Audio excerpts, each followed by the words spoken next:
bansa. Pero una po muna sa lahat, binabati po muna natin ng isang mapagpala magandang araw si Ma'am Marisa.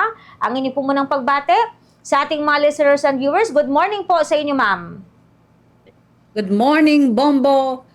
Bombo Justin, long time no see. It's nice to see you again. Good morning lahat sa mga Bombo listeners and viewers dyan sa Dagupan. Lahat kayo dyan sa Pangasinan. Good morning. Yes po. Ma'am Marisa, nabalitaan niyo na po ba? Ito pong kinakaharap po ngayon ng ating isang kababayan na Filipina nurse practitioner na nauugnay sa isang malawakang healthcare fraud scheme dyan po sa USA. Grabe, kababayan natin ito, taga Tuguegarao, Cagayan. I'm from Isabela, so it's next door. So ito si Marizel Cambri Yuki from Tuguegarao, Cagayan, a Filipino-American nurse practitioner from Nevada, was indicted on June 18 in Houston, Texas for her alleged role in a massive 906 million healthcare fraud scheme targeting Medicare and TRICARE patients. So ang Medicare is a comprehensive medical insurance for 65 and above or any age who are disabled. Pagkatapos ang TRICARE, just to clarify what that is a comprehensive medical benefits for military, whether active sila or retired sila, and including their families. Her alleged involvement in a massive healthcare fraud scheme that persecutors said exploited vulnerable patients through medically unnecessary procedures, falsified documents, and illegal kickbacks. According to the federal indictment, the scheme included the following key details. So fraud between October 23 to April 2025, Yuki at saka yung kanyang mga co-conspirators submitted over 906 million in false claims for medically unnecessary tissue transplant. Itong tinatawag nila na allograft, which is a transplant of tissue organs or cells from one human to another. Ang payout ng government healthcare program paid roughly 297 million on those claims. And ito si Ms. Yuki is averaging about 1 million per claim for each patient. Imagine mo 1 million per claim for each patient. Grabe. So exploitation, sabi ng persecutors, state the scheme targeted elderly and terminally ill hospice patients. Some patients reportedly died just days after receiving the medically unwarranted treatments. So kickbacks and money laundering, the investigation alleges Yuki received nearly 16 million in illegal kickbacks for referrals and used some of the fraudulent funds to develop a 4.6 million resort sa Santa Ana, Cagayan, where she came from. Yes po. Ma'am Marisa, meron ba kayong balita kung nasaan na ito pong kababayan po natin na ito? And kamusta naman yung reaksyon ng mga Pilipino po dyan? Kasi di ba pag sinabing Pinay, ang daming mga Pilipino dyan po sa Amerika, Ma'am Marisa. Tama ka dyan, Bombo Justin, kasi our Filipinas, 85, very high percentage ang mga nurses and medical professionals na Pilipina dito. And ang ating reputation as Filipino-Americans are very high. Mataas ang reputation, ang basta Pilipina kasi we're known to be hardworking, we're very honest, we're very dedicated, loyal employees. Kaya itong mga nakikitang ganito na shocking talaga. Yeah. And to this magnitude and to this level, talagang napakataas ang kanyang pag-swindle ng mga Medicare beneficiaries. Kasi noon, ang Medicare, I have a contract with the federal government. I'm a Medicare advisor. So, dati kasi ang Medicare, napaka-loose. But they have been finding so many fraudulent activities just like this one na napakalaki. And what we found out too is si Yuki is allegedly assisted. Ito yung anak niya. Anak niya is a co-conspirator ito sa mga fraudulent claims, which is she managed and handled operation of the fraudulent wound care clinics. Kasi meron siyang apat na clinics. But nevertheless, meron ding mga unnamed conspirators, co-conspirators, indictment references a web of healthcare providers, clinics, owners, and marketers who receive bribes, illegal kickbacks in exchange for patient referrals. So itong allograft distributors also got a lot of money from this as well.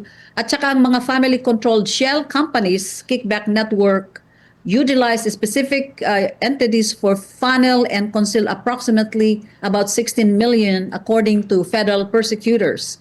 So sabi ng Justice Department continues to investigate the full network of co-conspirators. So sabi niya na marami dito unsealed court documents are available as well. Ito by the way, this is per ABC 13 of Houston, Texas. So napakarami itong gagawin nila na pag-investigate kasi by the way, she owns 4 clinics.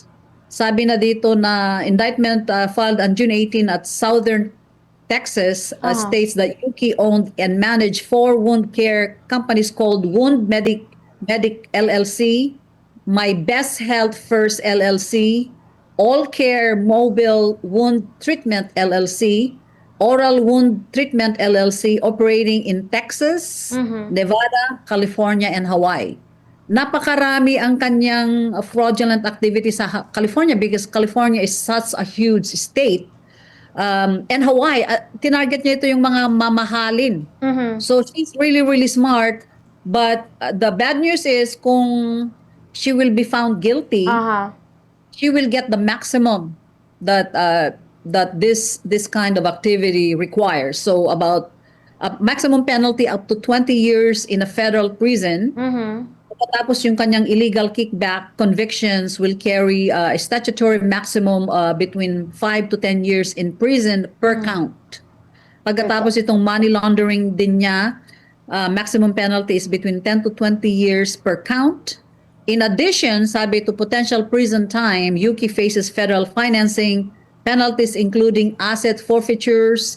Federal prosecutors are seeking for forfeiture of numerous assets allegedly bought with the fraudulent proceeds of her activities. So ito yung mga bahay niya sa Hawaii, sa Nevada. Ang bahay niya yung 4.6 million na resort diyan sa Philippines. Yung mga alahas napaka yung kanyang she owns a Bulgari necklace worth 865,000, multi-million-dollar home in Hawaii, Ferrari worth 594,000, and ito yung 4.6 million resort in Santa Ana, Cagayan. Talagang class. Napakarami siyang kinurap and she wasn't shy to spend it. Ma'am Marisa, meron na ba, like kayong mga nababalitaan dyan na dahil dito po sa insidenteng kinasasangkutan ng kababayan natin, kasi sinasabi na isa po siya sa utak dito po sa healthcare fraud na ito, healthcare fraud scheme. May mga natatanggap na po ba kayong mga report dyan na dahil po dito, may mga kababayan po tayo na nakaka-receive po ng pambubuli dyan po sa USA? The good news is wala naman.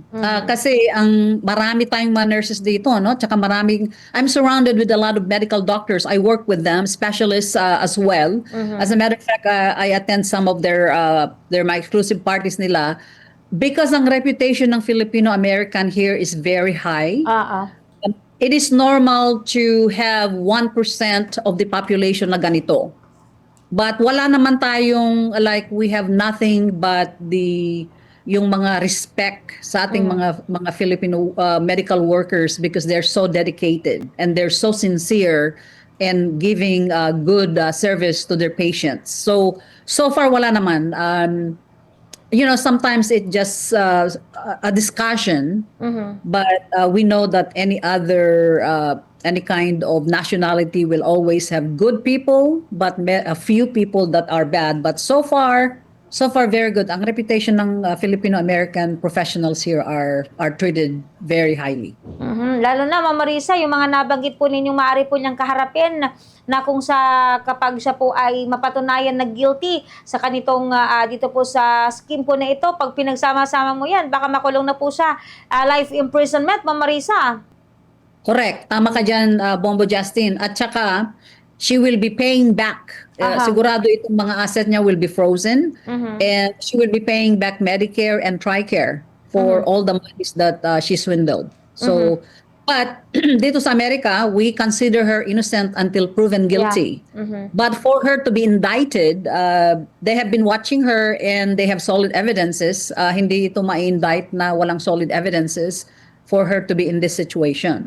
But until then, she will go to hearing, and then I don't know how many hearings will happen here. But while this came about nung June 18, recently, I think there were 8 people that were also arrested from the Department of mga FBI had also arrested similar schemes. It's also involving Medicare. There's about 8 new ones. And maraming ganito ngayon all over different states. Napakarami kasi nga noon ang Medicare napaka-lenient noon. But because of all these fraudulent activities na napaka-rampant, I was listening to one of the shows last month na these are people in South Africa defrauding seniors that are on Medicare.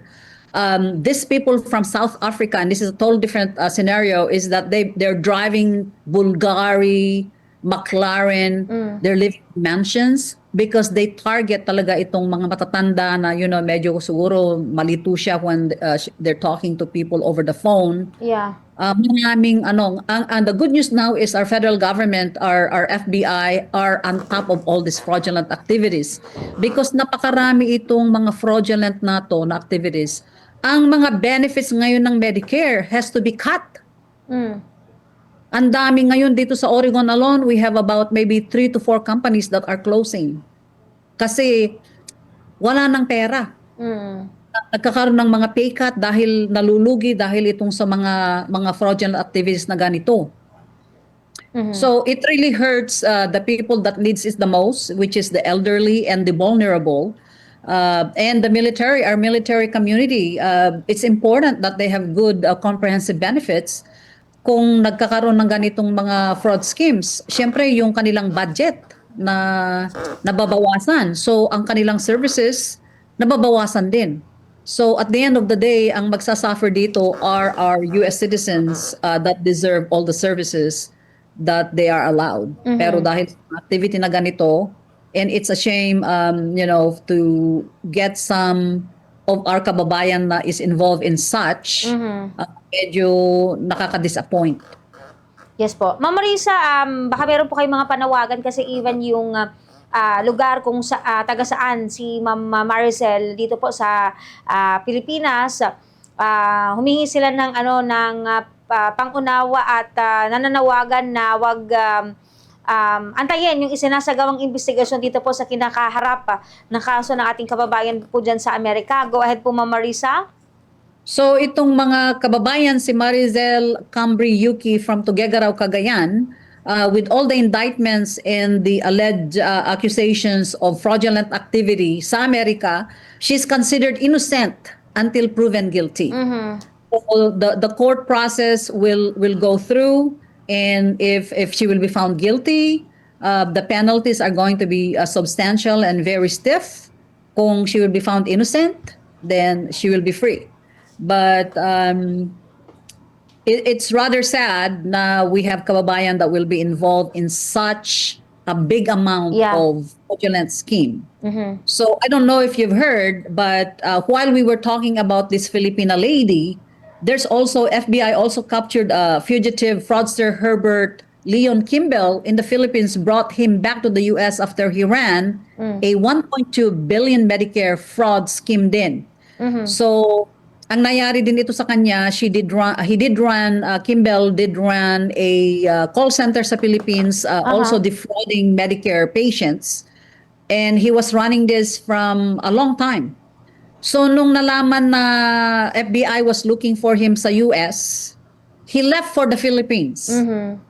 So ngayon, of course, ang US and Philippines have very good relationship. Yes. So it was coordinated and the FBI captured him and brought back to the US just like that. And he's involved in 1.2 billion Medicare fraud scheme. So again, he's innocent until proven guilty, but there has been he has had some run with the law way back in 2019. pleaded guilty, multiple federal offenses, pero he continued conspiracy to defraud the U.S. government in healthcare fraud. So we will see what will happen on his return back to the U.S. And there's another 8 people that I was saying that while this was going on, when I heard about this Filipina lady, there's another 8 people in Minnesota, I think. Same thing, they were involved in fraudulent Medicare fraud. So napakarami nito. Ang kawawa dito, our Medicare ages turning 65 between 10 to 12,000 every day. Those are my age. I'm on Medicare. I'm a senior here in America. And that is the largest growing population right now in the country. And anytime you turn 65, we use Medicare. So dahil napakaraming fraud na ganito, nagkakaroon ng budget cuts. Nakakat lahat from doctor to hospitals, yung mga commission namin, cut lahat. May mga programs na kami ngayon na we're working but we're not paid. Because of such, ang lalaki ng mga fraudulent schemes na nangyayari. But because of technology and a lot of na-hype na masyado ng strict ngayon ang mga patakaran, that hopefully that will slow down mga fraudulent activity ngayon ng Medicare dito sa US. Ma'am Marisa, kung may flood control controversy sa Pilipinas, mali-maletang pera dyan, meron pong healthcare fraud scheme, Ma'am Marisa. Alam mo naalala ko 'yan, nasabi ko yung mga politicians na meron na silang 100 million, you will think they stop there. Yeah. They can take it in the billions. So dito rin siya, hindi na siya nakontento kung magiging guilty siya na milyon-milyon. She was collecting 1 million per patient. And you know what, kung talagang may nakatingin dito na nagtitingin, you would know it's fraud kasi imposibleng you can collect 1 million per patient per case. Pakalaki nun. So, hindi na, sabi nga namin na nag-uusap kami ng anak ko because we were both involved in the healthcare industry here. Sa Medicare ako. Sabi niya na hindi ang mga tao pala pag naggaganyan, talagang infinite yung mga wants and needs. Talagang element yan yung, kung you would think na meron ng 100 million, marami ng pera yun, no? Yeah. They keep going.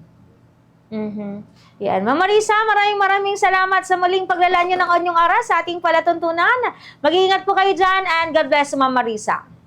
Thank you very much, Bombo Justin, and mula rito sa USA. Ako si Bombo International News Correspondent Marissa Pascual. Para sa #1 most trusted source of news and information, it's Bombo Radio Philippines. Basta Radio. Bombo.